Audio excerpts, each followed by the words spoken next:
Yo, what's up guys? It's your boy Nitrostorm here. Welcome back to Revive the Witch. This is essentially my beginner's guide and beginner's mistakes to avoid sort of video. Without further ado, let's get started. So we'll quickly go over the menu that we have after you finish your reroll and so on. There's a lot of things to know. So top left button is your settings. You can change a lot of stuff here, for example your graphics as well as your avatar and avatar frame. Next up, you have the shop. This is not exactly just for whales. There's also free to play stuff, like for example the daily pack which you can get for free. Some costumes are free also, which I've obtained here because I checked that out. Next up, you have gift. This is where all your login stuff is and maybe growth funds and the battle pass. And then this is the current event to get Flora for free. You have to do these quests each day which unlock every new day.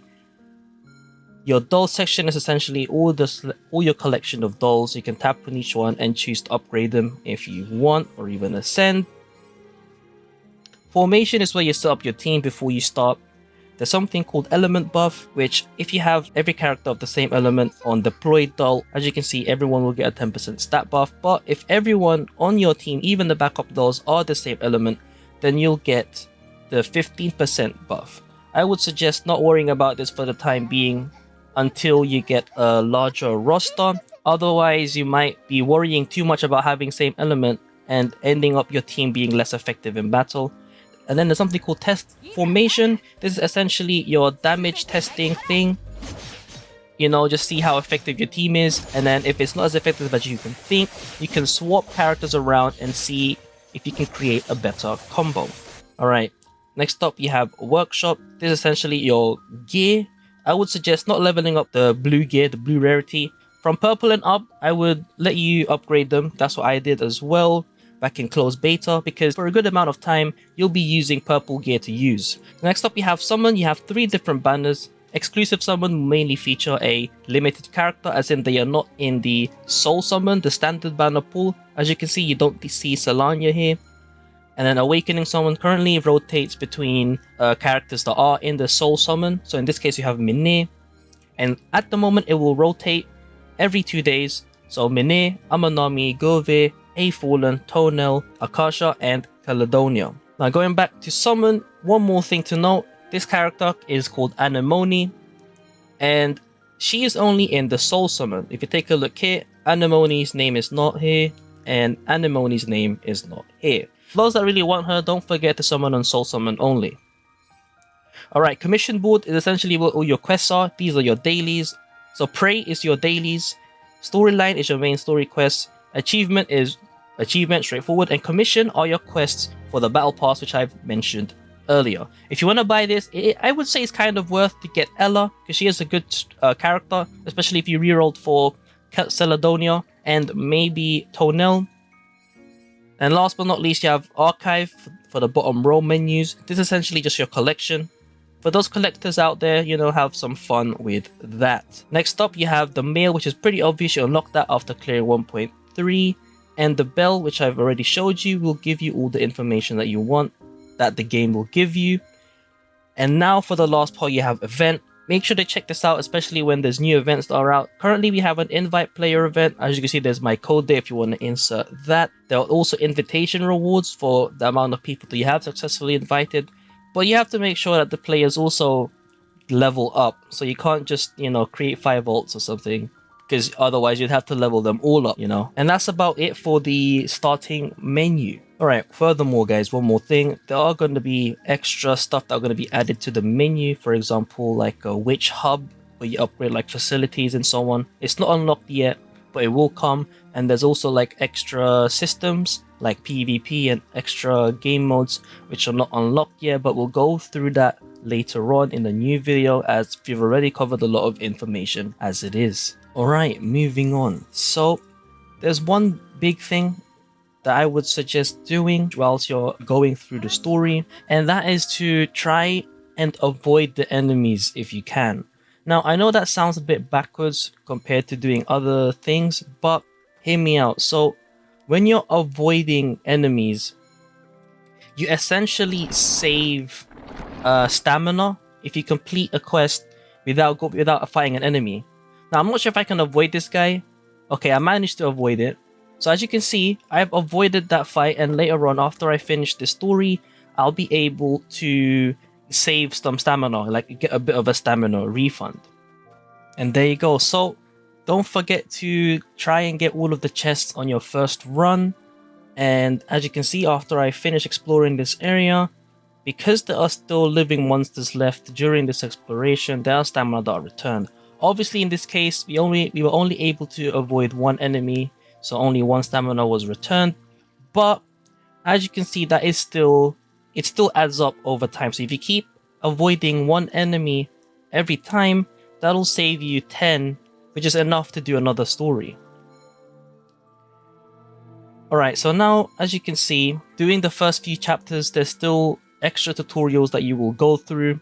And right now, the tutorial that we're going through now is the extra menu that I've mentioned at the start of this video. So, I'll skip through this part so you guys can read it for yourselves later. But essentially what they're talking about is that you got a seed from the mission, and because of that, you were able to create like this witch courtyard. This is where the thing that I've mentioned, where you upgrade your facilities and, you know, do a lot of stuff here.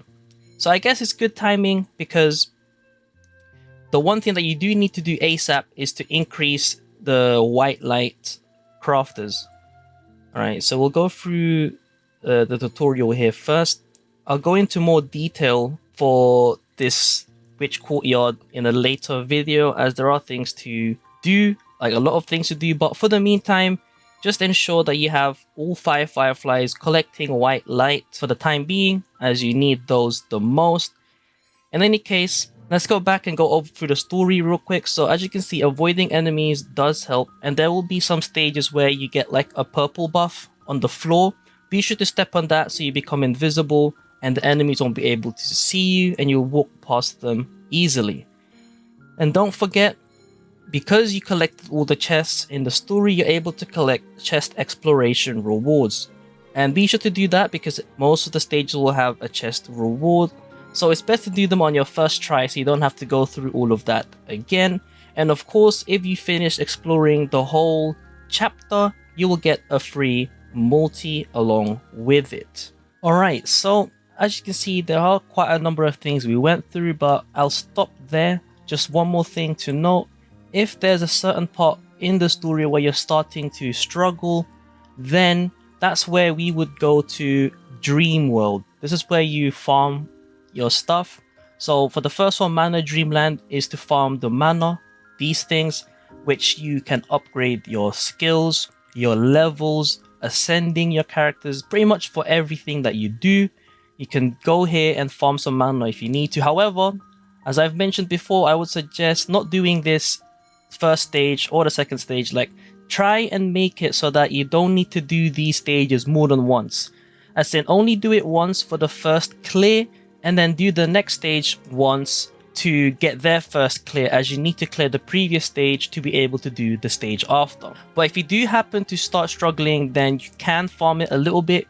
Just be mindful of the stamina that you're using and not overuse the mana that you have. As you can see, the first stage is already 15 cost. So I've already done this one once, so I need to wait until... So magic level is essentially your player level. So I have to wait until I'm level 4 for that. And this one is locked because I haven't done this one yet. So be sure to only do these stages once for the next stage, and only repeat it if you're in need of leveling up. But I would try my best to try the stage without having to do any sort of farming until later on in the game. Perhaps once you're in the, I guess, mid stages, that's when you can start farming, even though you're not on the last stage yet. But in any case, that's pretty much about it. If you have any questions for the time being, do let me know in the comments down below. In a future video, we will go through the Witch Courtyard and the PvP mode. Perhaps there'll be 2 separate videos. The Witch Courtyard I will go through once I'm far enough into the game, once I've unlocked more of the facilities.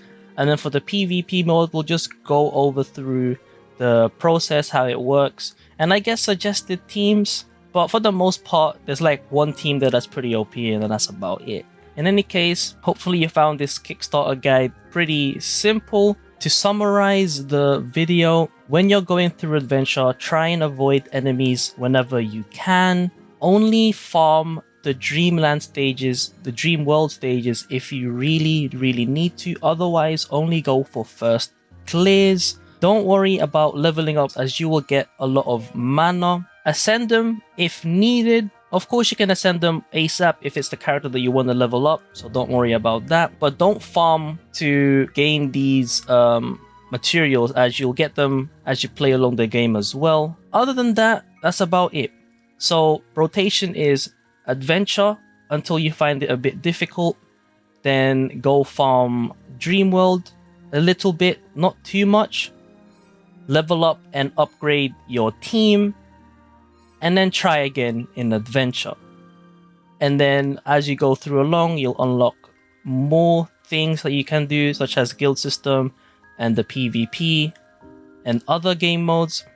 But for now, this is the Kickstarter guide. Hopefully you'll get to that point much smoother than before you watch this video. It's been your boy Nitrostorm. I'll see you guys in the next stream or video. Peace.